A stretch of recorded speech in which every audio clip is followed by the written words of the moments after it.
Welcome to the Allison Knows podcast. Are you ready for a deep dive? Always. Awesome. Okay, so today we've got this super interesting set of sources Yeah. gathered from one of our listeners, Natalia. Oh, cool. She kind of stumbled across like a hidden manuscript. What? I know. It's a forgotten language. Seriously? Yeah, I'm getting major national treasure vibes from this. That is so cool. What kind of language? I know. That's what we're going to find out. Wow. So what are we diving into with this? Well, with this deep dive, we're going to be looking at excerpts from this mysterious manuscript. Okay. Natalia's also given us some of her personal anecdotes about her, journey with this. Interesting. And then, to kind of round things out, we've also got some selections from Dan Strutzel's 30 Days to a More Powerful Vocabulary. It's interesting that all of this comes together with the discovery of a new language, because Natalia's discovery kind of raises the question, in a world, dominated by AI and all this instant information at our fingertips, why even bother learning new words? Exactly. It's like we have dictionaries in our pockets now, AI assistants whispering in our ears. Right. I mean, you'd think vocabulary would be, like, obsolete. Yeah. But that's actually what we're going to unpack in this deep dive. Looking forward to it. Okay, so first up, let's talk about this guy, Johnson O'Connor. All right. So he was a Harvard-educated engineer who spent years researching human aptitude. And what's super interesting is that he found a strong link between a large vocabulary and success. Really? Yeah, Okay. I know, right? But his research also reveals something totally unexpected. Okay. What's that? Okay, so you know who consistently scores highest on vocabulary tests? Professors. Nope. Writers. Nope. Who then? CEOs. CEOs? CEOs, I know, right? It's like, I always thought word power was more of an academic thing. Me too. But CEOs, that really says something about the value of a strong vocabulary. Yeah, especially in the real world, like the business world. So how does that work? Well, psychologist George A. Miller, he kind of gives us a helpful way to visualize why a strong vocabulary is so important. Yeah. He describes words as chunking devices. Oh, interesting. Yeah. So imagine your brain. It has all this information coming in, kind of like a computer processing a ton of data. Right. And words, they act like folders, Mhm. compressing all those complex ideas into manageable chunks. Okay. So the more words you have, the more efficiently your brain can handle all that information. The more folders. Exactly. Okay. Yeah, that makes sense. Yeah, it's like having a super organized filing system in your brain. No wonder CEOs are acing those vocab tests. They need to process so much information so quickly. Exactly. They've got to make like lightning fast decisions all the time. Right. And I bet that mental agility translates to so many other skills too. Oh, totally. I'm thinking like giving a eulogy. Right. Or like a wedding speech. Oh, yeah. Or even writing a really persuasive email. All those moments where a strong vocabulary really shines. It is. It's those times when you're connecting with people, inspiring them, influencing them. Yeah. AI might be able to like generate text, but it can't capture the nuance of human expression. That's so true. It's like the difference between like reading a generic email and receiving a handwritten letter. Right. One feels robotic and the other feels so personal and powerful. Yeah, that's a great analogy. And speaking of powerful communication, Yeah. Dan Strutzel, he makes this argument that building a strong vocabulary doesn't have to be this like huge, overwhelming task. Oh, that's good. Yeah. He says it only takes 30 days to make a new skill a habit. 30 days, really? Yeah. That's like starting a new workout routine. Exactly. Like the first few days are rough, Yeah. but then it becomes part of your routine. Exactly. And just like exercise strengthens your body, consistently learning new words strengthens your mind. I like that. It becomes like second nature, a source of confidence and clarity. Okay, I'm sold. So how do we actually go about learning all these new words? Well, Strutzel recommends something a little old school. Okay. He's a big advocate for... You don't tell me, flashcards. Nope. The physical dictionary. The physical dictionary. Yeah. Seriously. I know, right? In the age of instant digital lookups, that seems like so counterintuitive. I know. But he has a really compelling point. What's that? When you actually look up a word in a physical dictionary, you're not just, passively scrolling, you're actively engaging with that definition. Plus, your eyes are drawn to other words on the page, which leads to this awesome ripple effect of discovery. Oh, so it's kind of Like browsing a bookstore versus scrolling through Amazon. Exactly. Yeah, you're more likely to stumble upon hidden gems when you're Yeah. actually surrounded by books. Exactly. And while a physical dictionary is ideal, Strutzel does acknowledge the digital world that we live in, Of course. and he recommends like apps from dictionary.com, vocabulary.com, or even just the New York Times word of the day. Right. So it's solid alternatives. So whether you're team physical dictionary or team app, the key is consistency. Exactly. It's like any workout routine. You got to show up and put in the reps. Love that. Yeah. And speaking of showing up, if you're enjoying this deep dive so far, hit that like button and subscribe to Allison Knows. Yes. You'll get more brain-boosting content like this delivered straight to you. And don't forget to share this episode with your fellow word nerds. Let's spread that love of language. Absolutely. And leave a comment below. Let us know what's resonating with you. You can find more Allison Knows on YouTube, Blue Sky, and TikTok. Perfect. Okay, now back to our exploration of vocabulary. So we've talked about why it's so important. Right. Now let's take a look at how it's actually evolving. Okay. Strutzel's book focuses on newly emerging terms, those fresh, new words that are shaping how we talk about the world. It's like he's captured a linguistic snapshot of right now. Totally. It's revealing how language constantly adapts to reflect the times that we live in. I like that. Okay, so Mm-hmm. let's unpack one of these new words. It's surprisingly complex. Money. Money. Money, I know, right? You think you know what it is. Right. But Strutzel defines it as any circulating, quantifiable, and symbolic medium of exchange. Hmm. Right? Seems straightforward, but here's where it gets kind of mind-blowing. Okay. Money, as a physical object, has almost no inherent value. Right. It's like just paper, Yeah. or metal, or even just digital bits. So it's not the money itself that's valuable. Exactly. It's what it represents. What it represents. Yeah, Hmm. it's a symbol, this powerful representation of value that drives, economies and influences how we behave in such profound ways. Wow. It's like, a dollar bill itself isn't going to feed you or clothe you, but it has the potential to be exchanged for those things. Yeah. And that symbolic value, that's what makes it so powerful. So interesting. And that power is reflected in the ever-evolving vocabulary that surrounds money. Like, Strutzel's book is full of new terms that capture those complexities of finance. I bet. Oh yeah, like from gig economy to cryptocurrency.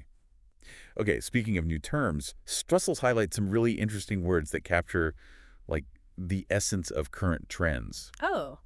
Like what? Okay, so we have flirtationship. Flirtationship. Flirtationship. It's not like the modern dating scene in a nutshell. It does. What else? We've got blue carbon. Blue carbon. I'm guessing that's something environmental. Probably. And then there's wisdomomics, Wisdomomic. combining wisdom and economics. I don't know. That's intriguing. I'm so curious to hear more about that. Yeah, and that curiosity, that's what makes this so exciting. We're just scratching the surface of these awesome concepts, giving you a taste and encouraging you to explore further. I love that. But before we get too lost in all these new words, I think we need to circle back to the original question that started this conversation. Right. Why does vocabulary even matter in the age of AI? Exactly. Back to Natalia and her quest to decode that forgotten language. Yeah. Even with AI, like, at her fingertips, she's driven by the power of words. That's so powerful. And that's exactly what Dan Strutzel emphasizes. Oh, yeah. Mastering vocabulary isn't about sounding smart. It's an act of adaptation. It's like asserting our human intellect in this increasingly digital world. Yeah, like saying, hey, AI, we're still here, and we're still capable of nuanced thought and expression. Exactly. And, in a world where communication is often reduced to these, like, impersonal transactions, Right. a skilled communicator becomes even more valuable. So true. Like, AI can spit out information, sure, but it can't replicate the art of persuasion, the ability to actually move people with words. And that all comes back to our vocabulary. Exactly. The words we choose, they shape how we see the world and how others see us. That's a great point.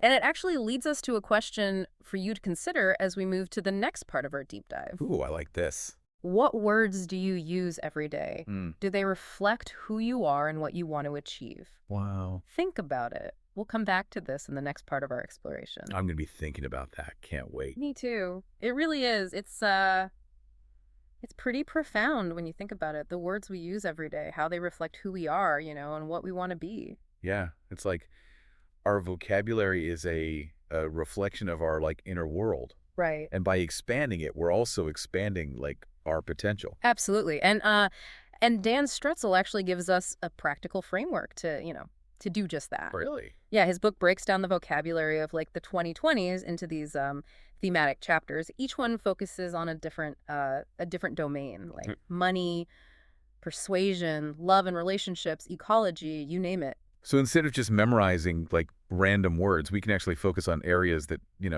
that actually interest us and align with our goals. Exactly. Smart. It's all about making the learning process like relevant and engaging. Yeah. So why don't we explore a few of these chapters and see what cool words we find? Okay, let's start with chapter 3, money matters. All right.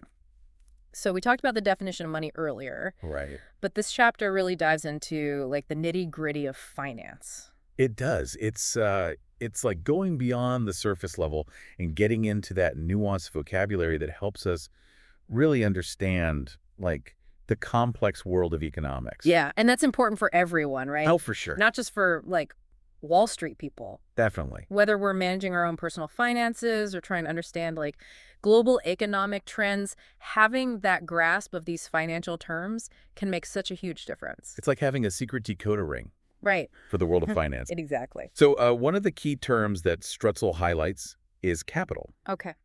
He explains that while money is used to like buy things, capital is a broader concept. It refers to anything that has the potential to create more wealth through investment. Okay, so capital could be like tangible things, Right. like real estate or equipment. Yeah.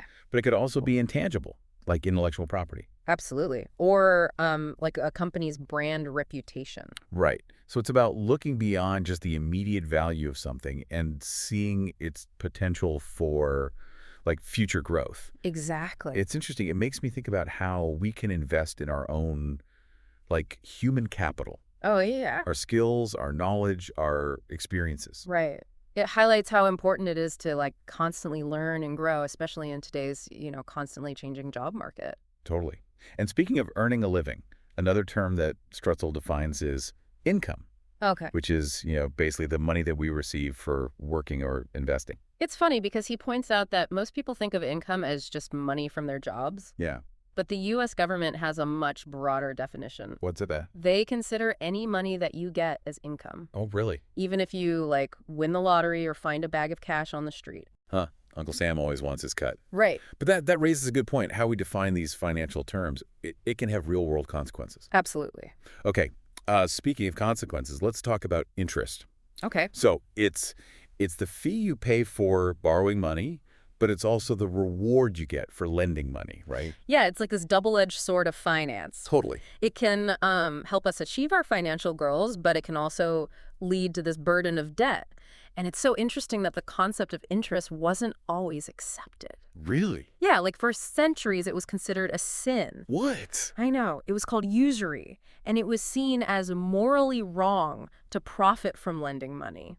That's wild. It shows how much our views on money have, like, evolved. It really has. It makes you realize that these financial concepts aren't just, like, abstract ideas. They're intertwined with our history, our culture, and our values. Right. And that actually leads us beautifully to chapter 14, Politics and History. This chapter is like full of vocabulary for anyone who's interested in understanding how power and governance and ideologies have shaped the world. And how they continue to play out in, like, current events, right? Absolutely. Like, these terms are so crucial for having, like, informed discussions about the issues that matter to us. Yeah, so let's look at a term that we hear all the time now, populism. Okay. It's a political approach that appeals to like ordinary people who feel like their concerns are being ignored by the elites. It's often associated with leaders who position themselves as outsiders, Yeah. promising to like shake things up Yeah. and fight for the everyday person. And that often plays into a sense of nationalism, which is another key term in this chapter. Okay. Nationalism emphasizes the importance of national identity and unity, Right. often, accompanied by a strong sense of patriotism. Yeah. And sometimes even a belief that one nation is superior to others. It's tricky Mm-hmm. because, well, a healthy amount of patriotism can be like unifying nationalism, can sometimes lead to division and conflict. Oh, it can. It's a great example of how vocabulary helps us make these important distinctions, Yeah, to see the nuances within these complex concepts. totally.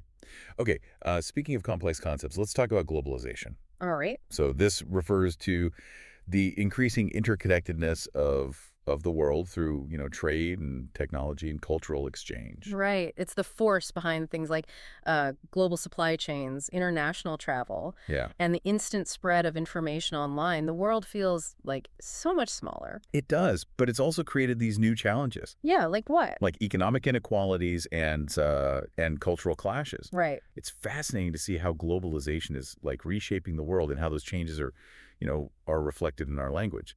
It is. And it's a reminder that vocabulary isn't static. It's like constantly evolving Right. to keep up with the times. Which leads us to chapter 6, Nature and Ecology. This chapter introduces us to like the vocabulary of our planet. Our planet. Something that's more relevant now than ever in this era of climate change and all this environmental awareness. Right. It's like learning a new language to understand the web of life Yeah, that sustains us and all the challenges that it faces. exactly. And a really fundamental concept in this chapter is biodiversity. Okay. So it refers to like the variety of life on Earth, Okay. from tiny little microorganisms to, the largest whales. Wow. It's a measure of how healthy and resilient our ecosystems are. That's great. But unfortunately, as Strutzel points out, biodiversity is under threat from things like deforestation, pollution, and climate change. Yeah, that's a sobering reminder that our actions have consequences for the planet Yeah. and that we need to find ways to like live more sustainably. Right. And speaking of sustainability, Yeah. that's another term from this chapter. And it's about like meeting our needs today without compromising the ability of future generations to meet their needs. I like that. Yeah, it's about finding a balance between, human progress and environmental protection, Right. making choices that benefit like both people and the planet. And speaking of choices, Yeah. that brings us to chapter 9, health and nutrition. So this chapter goes into the vocabulary that we need to make, informed decisions about our well-being. Right. And it goes beyond just, what foods are healthy. Yeah. It actually explores the science behind how food impacts our bodies, like on a cellular level. It's like learning this new language to understand our own bodies. It is. And a term that we hear all the time now is microbiome. Okay, microbiome. Yeah, it refers to the trillions of bacteria and other microorganisms that live in and on our bodies, Okay. especially in our gut. So it's like a whole ecosystem. It is a whole ecosystem inside of us. And research is actually showing that the microbiome plays a huge role in our health. Wow. Yeah, like it impacts everything from digestion and immunity to like even mental health. It's incredible to think that these tiny little organisms can have such a huge impact on our well-being. I know. It really highlights the interconnectedness of life, Yeah. even at the microscopic level. Yeah. And it's actually leading to new approaches to health. Really? Yeah, like the focus on probiotics and prebiotics. Right. So probiotics are the good bacteria that we can consume Right. to boost our gut health. Right. And prebiotics are those substances that help the good bacteria to flourish. Exactly, like gardening for your gut. I love that. And speaking of things that can, impact our health, Strutzel also talks about inflammation. Inflammation. Yeah, so it's a natural process. It helps our bodies heal, but when it becomes chronic, it can contribute to a lot of health problems. And certain foods can actually promote inflammation while other foods reduce it. Right. Right.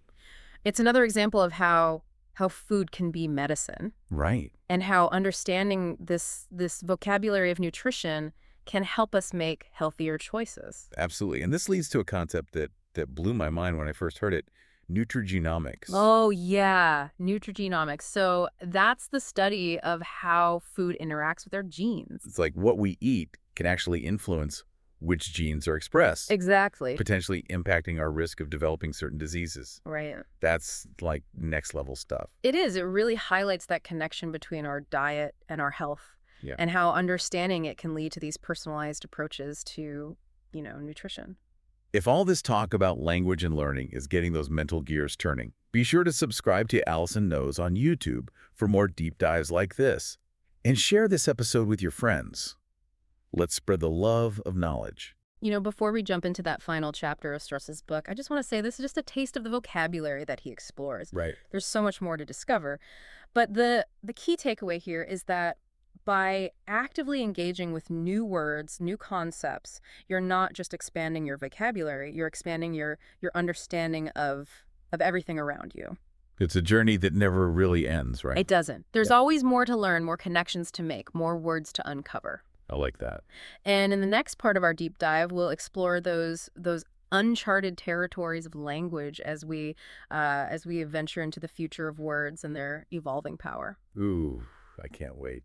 Okay, so we're back, and we're going to wrap up this deep dive into the power of vocabulary. Yeah, we've covered so much. I know, right? We've talked about everything from vocabulary and success Right. to how the language of like money and politics Yeah. and ecology and even our bodies is evolving. Yeah. It's been a real journey. It has.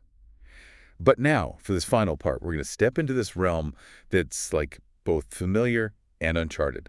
Oh. The future of language. The future of language. We're diving into Strutzel's last chapter, The Cutting Edge. Words for the 2020s and beyond. I love it. This chapter, like, it feels like we're peering into this crystal ball, Yeah. trying to get a glimpse of like how language is going to evolve alongside technology and social trends and how we think about the world. Right. And one of the most prominent themes in this chapter is the convergence of technology and human experience. Hmm. So Strutzel introduces all these words that capture this interplay, reflecting how technology is reshaping our relationships, how we work, even how we understand ourselves. So many big ideas. Yeah. So let's dive into some of these cutting-edge terms. Okay. The first one that jumped out to me is cyberkinetics. Cyberkinetics. Cyberkinetics. It sounds like so futuristic, like something straight out of a sci-fi movie. It does sound like that, but it's a real field, Mhm. and it's advancing really quickly. So cyberkinetics refers to that direct interface between the brain and computers or electronic devices. Wait, so we're talking about technology that can read our thoughts. Yeah. Or even control our movements or enhance our cognitive abilities. That's incredible. I know. It's both amazing and kind of unsettling, right? It is. It is. But it's not just theoretical. Like, researchers are already developing brain-computer interfaces that are allowing paralyzed patients to control prosthetic limbs with their minds. Wow, that's like science fiction becoming reality. I know. It really highlights the power of technology, like how it's blurring the lines between the human body and the digital world. Speaking of blurring lines, another term that Strutzel introduces is holoportation. Holoportation. Holoportation. Is that like teleportation but with holograms? Yeah, like beaming someone into a room as this 3D projection. Yeah. Exactly. It combines holographic imaging with high-speed data transmission to like create this realistic representation of a person in a completely different location. So instead of just video chatting, Mhm. you could have like a holographic image of someone right there in your living room, Yeah. interacting in a way more like immersive way. Yeah. It would totally change the way we connect with each other. Oh my gosh, yeah. And it's still early, but the potential is huge. Imagine like attending a concert or a conference as a hologram. You wouldn't have to travel. Oh, that would be incredible. Yeah. No more jet lag or traffic jams. Right. But it does raise some interesting questions, What kind of questions? like about the nature of presence and connection. Yeah. What does it even mean to be present in like a virtual space? That's a good question. It's those are the kinds of questions that we're going to need to answer as technology keeps evolving. Right. And speaking of connecting with technology, Strutzel brings up this thought-provoking term, neurointerface. Neurointerface. Neurointerface. That sounds like a direct connection between technology and our nervous system. That's exactly what it is. So neurointerfaces are devices that interact with the brain or other parts of the nervous system to either record neural activity or stimulate specific neurons. So we're talking about technology that can tap into our brains. Yeah. It's the possibilities are kind of mind-boggling. Yeah. What are some of those possibilities? Well, they could be used to like treat neurological disorders Oh. or even enhance cognitive function or control external devices with our mind or even create completely new forms of sensory experience. That has a lot to process. It's Uh, amazing to think about the the potential benefits, but it's also kind of scary to imagine technology having that much access to our brains. Well, that's where technoethics comes in. Technoethics. Yeah, Strutzel highlights that term as an increasingly important field of study, focusing on all the ethical questions that come with technological advancements. Right. So it's about making sure the technology is used responsibly and ethically, Yeah. considering the potential impact on individuals and society and the planet. Exactly. It's about like asking those tough questions. Just because we can do something, does that mean we should? Right. What are the risks? What are the benefits? Okay. How do we make sure that technology serves humanity and not the other way around? Those are big questions, Yeah, especially as technology is advancing so quickly. it is. It feels like we're always trying to catch up. Right. And speaking of innovation that's moving at warp speed, let's talk about the metaverse. Oh, the metaverse. Ugh. Okay, I've heard this term, but I'm still not entirely sure what it is. Is it like a virtual reality world? Yeah. Like a digital space where we can interact with each other and do things that we can't do in the real world? Yeah, that's the basic idea. So the metaverse is this collective virtual shared space created by like the convergence of virtual reality, augmented reality, and the internet. It's still evolving, but the potential is massive. So like imagine putting on a VR headset and stepping into this world where you can attend concerts or visit museums or shop for like virtual goods or even interact with holographic versions of your friends and family. Exactly. And it's not just about entertainment. The metaverse could revolutionize things like education, healthcare, Right. even how we work. Like imagine attending a virtual university lecture from your couch, or consulting with a doctor who can examine a 3D model of your body. That is incredible. It really does feel like we're entering this whole new era of human interaction and experience. It's a really exciting time to be alive. And as we navigate all of this, language is going to continue to be our guide. Yeah. It's our tool for understanding and shaping the world. And if you're as fascinated by language as we are, be sure to hit that like button and subscribe to Allison Knows on YouTube. You'll find more deep dives into the power of words. And don't forget to share this episode with your friends. Yeah, let's spread the word. Literally. So as we wrap up our exploration of the future of language, I want to Yeah. emphasize one really important point. Technology is just one force that's driving this evolution. Right. Language is constantly adapting to social trends and cultural shifts and new ways of thinking. And that's what makes it so dynamic and so fascinating. It is. So as you go about your day, pay attention to the words you encounter. Notice how language is changing, how new words emerge, how old words take on new meanings. It's all around us. Embrace that evolution. Don't be afraid to experiment with language, to use new words, to let your vocabulary reflect, all the richness and the complexity of your thoughts. After all, language is a powerful tool, and mastering it can open up a world of possibilities. That's a great note to end on. Thank you so much for joining us on this deep dive into the power of vocabulary. We hope you've enjoyed the journey, and we hope you continue to explore this fascinating world of words. Remember to subscribe and follow Allison Knows on YouTube for more deep dives like this. And find me on Blue Sky and TikTok. Leave your comments below. And thank you for listening.